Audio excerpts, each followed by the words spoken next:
Well, thank you all for joining us for this live update with respect to the fires in central Newfoundland. First, let me say that I know it's a stressful time to the citizens of central Newfoundland, and let me tell you that you have the full force of all levels of government across Canada wanting to help navigate through this difficult time.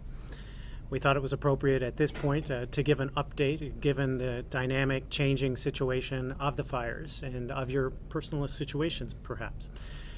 Right now, we've been fortunate that the weather has cooperated, and that means that the wind patterns have been cooperating, and that, frankly, we've got some much-needed rain. We've had 10 millimeters of rain before 8 a.m. this morning, and it's still raining over the fire area as we speak. So that is much-needed precipitation right now. Some more good news in the fact that the winds have not behaved as predicted, and consequently you're not seeing the volume of smoke in Grand Falls, Windsor, and Bishop Falls. Yet further good news is the Bay d'Espoir Highway servicing Coast of Bays and the Canagra Peninsula is now passable. That may not be passable for long, and we're monitoring it regularly, but right now, given the smoke conditions, it is favorable to pass. RCMP are helping people along the way, and we ask people to take their time when traveling through the smoke. That said, it is still an out-of-control fire. Well, two fires now that are separated, and has grown overnight to an area of 200 square kilometers now. So it is still very active. It still needs to be treated with significant respect because it is not controlled. Anything can change, as we've seen in the last 72 hours, and we are very cognizant that things can change again. We have evacuated patients from Central Health and long-term care facilities, but emergency services remain active in Central Health right now, in Grand Falls, Windsor. We have evacuated everybody that we intend to evacuate now from Central Health in Grand Falls, Windsor, and we are keeping an eye as we move forward. I know there's been a lot of stress and strain with respect to people living in the Coast of Bays region with respect to supplies. The Bay d'Espoir Highway opening today, hopefully for an extended period of time, will allow some supplies to be delivered. As I understand it, there is a transport truck en route now. But despite, irrespective of that, we have been providing supplies using helicopter support. We're still actively working on ferry support, perhaps coming this time from the Ramia side. So we are still very much aware of the isolation that has been caused by the fire and its impact on the Bay d'Espoir Highway, and we are continuing to support you and your families during this troubled time. So I will now open it up for questions. Of course, I'm fortunate enough to be joined by Minister Lovelace and Minister Hogan today. I'd also like to, before opening it up to questions, really thank the hardworking women and men on the front lines of the fire, and the front lines here in this room today, and other operation centers around the province, people who have helped establish emergency shelters, and our hardworking healthcare workers who have organized a massive transport of patients and continue to look after those who are ambulatory in their own homes in the impacted areas. So with that, I'll turn it over to questions. Premier, I'm wondering what conditions would you need to see in order to drop the state of emergency? Yeah, that's a great question, and we continue to follow it very closely, Peter. Right now, it's what the firefighters would describe. They're still in attack mode, so they're really in the acute phase of fighting this fire. And I want to reiterate, the fire path is not currently on a direct route towards Grand Falls, Windsor, and Bishop Falls in terms of the flames. But if the smoke, if the wind changes and heads towards Grand Falls, Windsor, the volume of smoke will be just overwhelming for the citizens of that area. So, yeah, conditions are more favorable, but the smoke conditions are still very real. And if the wind shifts, it's too late to start to evacuate people at that point. So we still want people to be very much on a heightened, be on high alert, and we still have the state of emergency in place right now. Hopefully the weather cooperates, the water bombers are able to do their job, the tankers are able to do their job, and we can have a better sense of control of the fire, and they can move from that attack phase into the next phase of containing that fire, and at which point we'd look at relieving the state of emergency. I guess, you talked a little bit about the rain. You also talked about the highway being open, but, so how would the fire compare right now as to when you called the state of emergency on Saturday now that it has grown at the same time?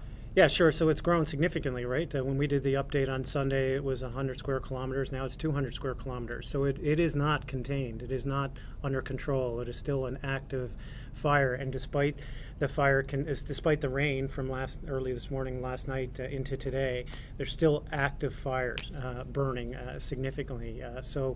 It's hard to predict where this is going to go. It's a dynamic situation, but I think it's again too late to declare a state of emergency if the wind shifted and there was smoke crippling the people of Grand Falls, Windsor, Bishop Falls, and the surrounding area.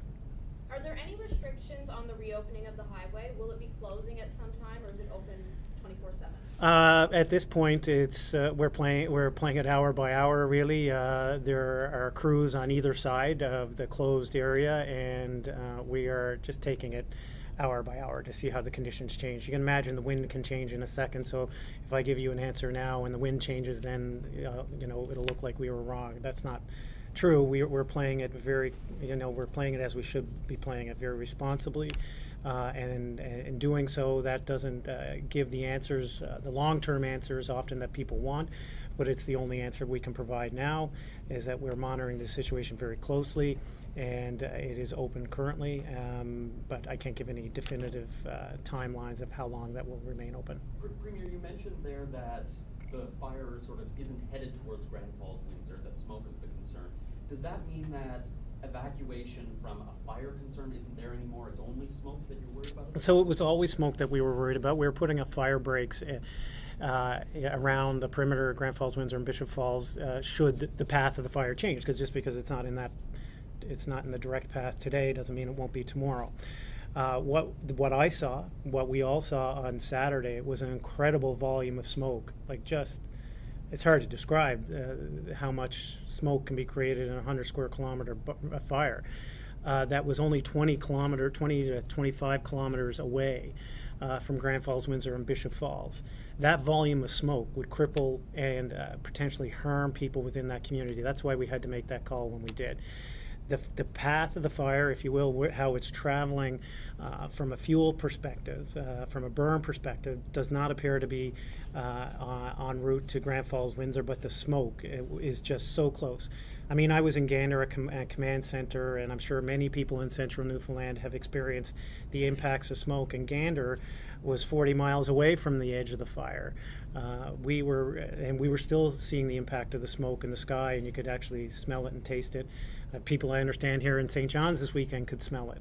So you can imagine that smoke, it was dissipated and diluted over an area of 40-mile radius, really. But if that shifts and change to 20 kilometers, that would have a significant impact on people at Grand Falls, Windsor, Bishop Falls, and the surrounding area. Should a evacuation order have to be made at some point? Yeah. How fast can that evacuation happen? Well, this is why we took, I think, the responsible move of evacuating vulnerable people first. So people who were in hospital beds, people who were using the acute care facilities, long-term care homes, because you can't evacuate them in a minute. So if we say go now, it's too late to say, okay, who's taking John in the stretcher, or who's taking Aunt Marg, who can't get out of her house and is in a wheelchair.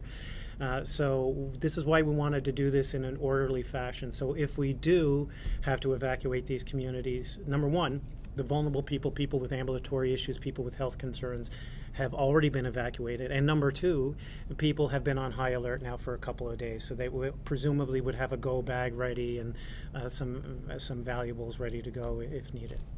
Minister Lovelace, Harbour Breton Deputy Mayor Roy Drake said this morning that one of their big priorities today is fuel shortage. They've been rationing amongst communities. Any update on when they could maybe expect fuel supply?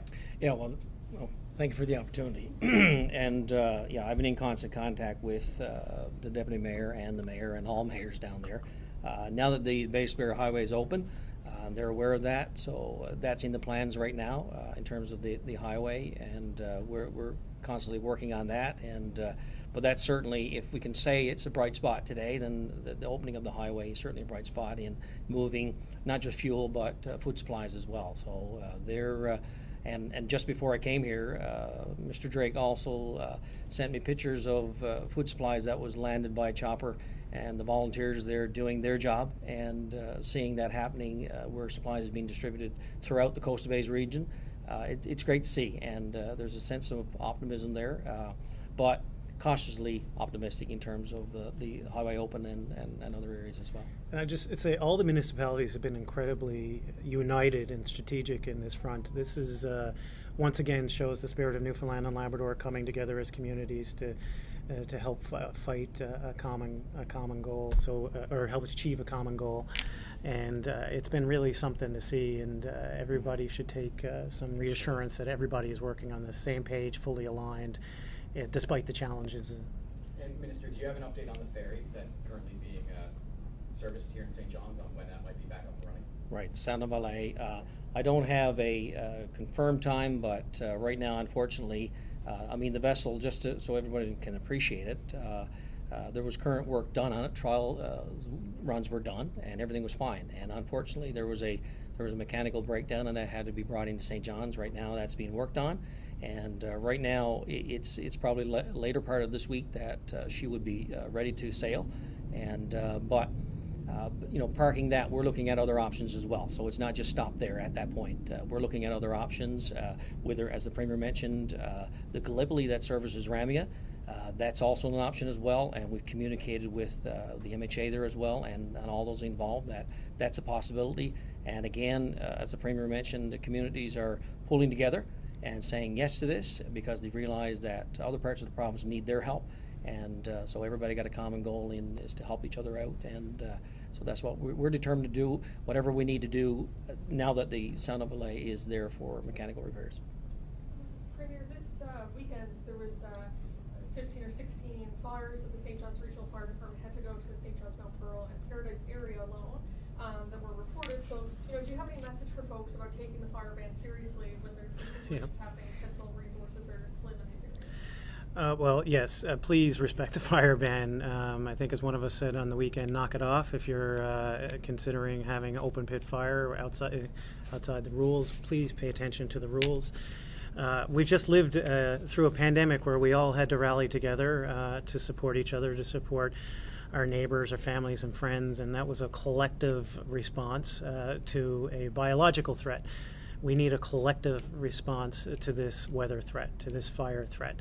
And so I plead with people to please respect the fire ban.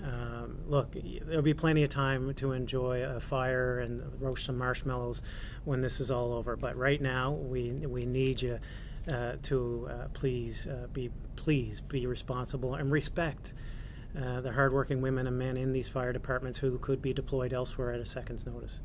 Question about resources. How long do we have access to the Quebec water bombers?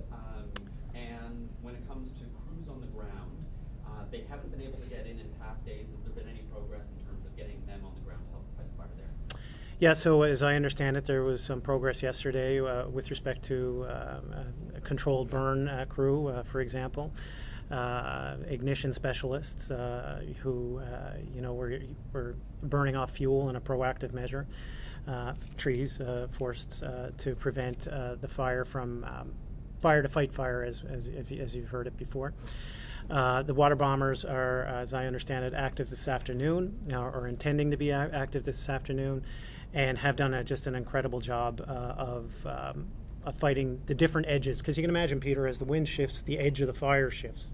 And it's not so much the bombers can get to where the fire is, but can't get to where the smoke is blowing. So depending on the pattern of the wind, they can get to different sections of the fire. And they're doing their best. And one of the reasons it hasn't progressed like predicted towards Grand Falls, Windsor, and Bishop Falls was a solid day of bombing that leading edge while the wind was shifted away from Grand Falls, Windsor, and Bishop Falls. I had the opportunity to see them in action. It's quite remarkable. Down, up 6 of them, and doing a circuit basically over the leading edge of the fire. Quite spectacular. How many people have evacuated, both mandatory and voluntarily? So I believe right now there's 65 evacuated from the long-term care facilities in Central Health region. I believe there's approximately 40 Acute care patients have been transferred from Central Health to Eastern Health and 5 to Western Health in terms of the acute care facilities. And what about the phone lines that have just been put out today? Any idea how those are doing? Minister Hogan, you might have a better idea of the uptake on those. Yeah, no, so obviously people can call that number. The Premier has it here. I'm going to steal it from There you him. go. 1-833-845-0775, and that's for people to call into the Provincial Emergency Operations Center with regards to issues for transportation and supplies and things like that. I think people have been hearing the updates throughout the day, and as the Premier said, things have been good today and have progressed very well. We've talked about possible ferry options. The highway's open, which is going to allow trucks to get down the Bay d'Espoir Highway, and obviously also going to allow people on the peninsula to leave themselves if they want to go up to the bigger centers to get some supplies. And we do have a lot of air assets, I think about half dozen air assets coming in and out of the peninsula throughout the day, picking up supplies and goods in various areas, including St. John's and Grand Falls. So I think the people on the peninsula should be happy to hear that information. There's lots of work going, lots of transportation issues available, options available to them, and we're working on that very, very hard. I expect the number will start ringing a little bit more if those issues become larger over the next day or so. Premier, with the rain that we're having today, with the highway opening, can people in the area relax a bit? Look, we still want them to be very ready. Today is a positive day. It's an optimistic day, but as I said from the beginning, we're still in the first phase of a gigantic fire, 200 square kilometers. So people need to still have a heightened sense of readiness. So not panicked, but ready should the conditions change. I mean, we all live in Newfoundland and Labrador. We know that the weather can change in a heartbeat. So as best we want people to be ready, but not panicked. And I think that's the tone we're trying to establish.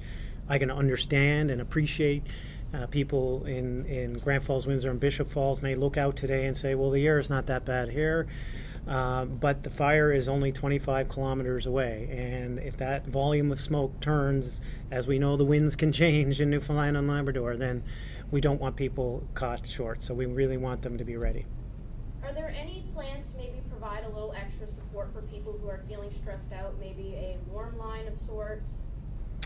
Right now, if people are stressed or anxious, we encourage them to use the 811 number, especially if they have other medical problems that could be contributing to their anxiety or stress levels. But of course, 811 has a link to mental health supports should they be required.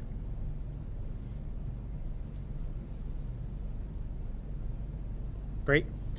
Well, thanks everybody. And again, I just wanted to stress, to pick up on Peter's point before we conclude, that we are, even though it's a positive day, it's an optimistic day, we're not out of the woods yet, and this fire is still very active.